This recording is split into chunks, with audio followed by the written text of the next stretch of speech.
Olha, eu vejo como termos de rendição. É isso que está em pauta aí, na verdade. Como o Trump fez com a negociação com o Hamas, né? Fez uma proposta em que, se o Hamas aceita, pacificamente ele deixa de existir.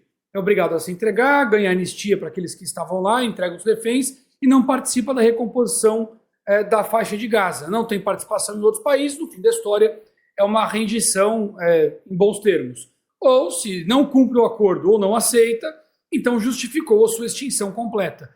Não foi necessariamente um acordo, então, foram os termos de rendição. E parece ser mais ou menos, guardadas as devidas proporções, o mesmo caso. O Trump está revertendo a zona de influência do Partido Comunista Chinês no mundo inteiro.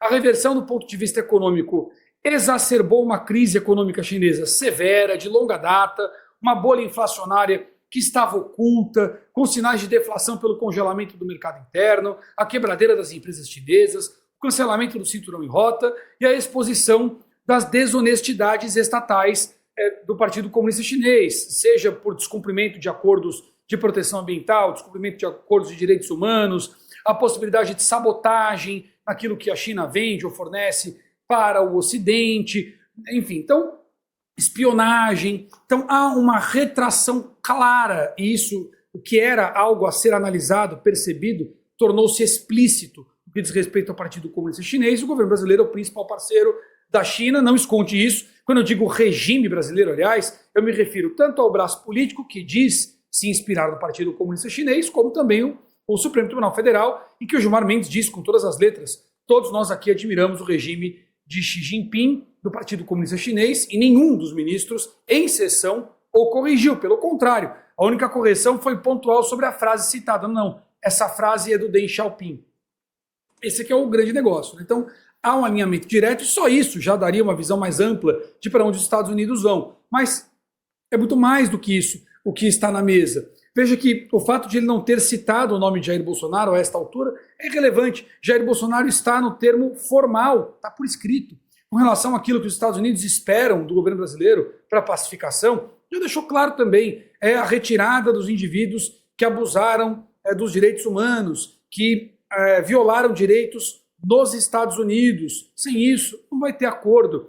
Libertar os presos políticos. Sem isso, não vai ter acordo. Voto impresso. Né? Parece que sem alterações no processo eleitoral, sem atualizações, os Estados Unidos não reconhecerão o resultado eleitoral do Brasil. Então, não adianta falar em pacificação como conversa tarifária. Isso é papo de maluco, né? A coisa é muito maior do que isso. Veja o que houve no Equador, o que ocorre hoje com a Colômbia, o que está ocorrendo com a Venezuela, né? O que ocorre com Cuba. E aí o Marco Rubio tem um ponto fundamental. O Marco Rubio é o indivíduo responsável e muito interessado, no caso de Cuba, que é um dos pontos principais da operação da esquerda latino-americana. E aqui eu uso esquerda com muito cuidado, porque eu não vejo uma questão ideológica, nem do ponto de vista do Foro de São Paulo, isso é bem claro, né? E nem do lado do Trump. O Trump tem sido estratégico. Embora ele reforce os valores dos Estados Unidos para os Estados Unidos e para o mundo, e claro que isso é importante, mas tem outras razões maiores conectadas a isso. Isso tem a ver com a nova ordem econômica mundial, né, que não é mais sinocentrista. Isso passa por equilibrar os fluxos no Brasil, base da cadeia alimentar global.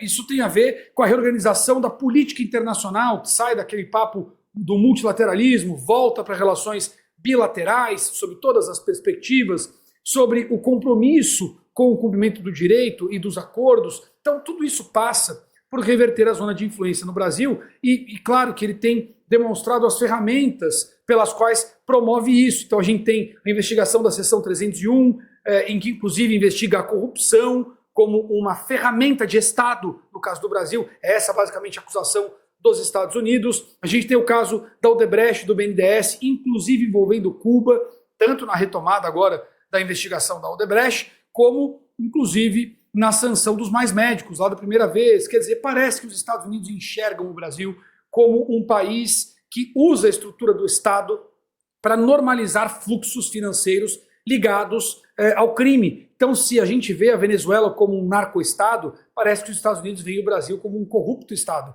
E aí, claro que isso tem um sentido amplo. Então, não vai caber um comentário, evidentemente, mas eu acho que essa negociação, essa reunião, trata sobre muito mais do que apenas questões econômicas.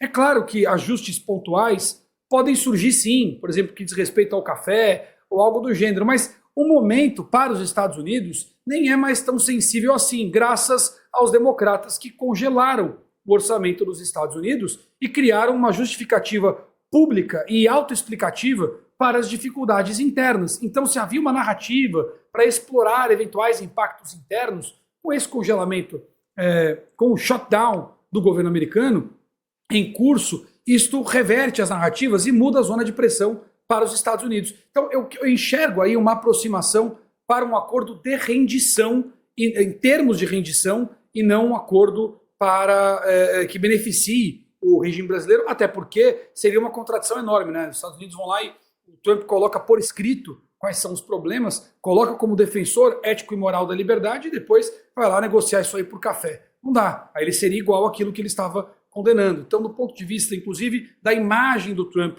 como líder internacional, que tem controlado conflitos no mundo inteiro, não faria o menor sentido. Acho que, no fim das contas, o desgoverno brasileiro faz narrativas de festim, né, e que devem se dissipar com bastante velocidade, muito pouco tempo. Acho que é mais ou menos, resumidamente, é por aí.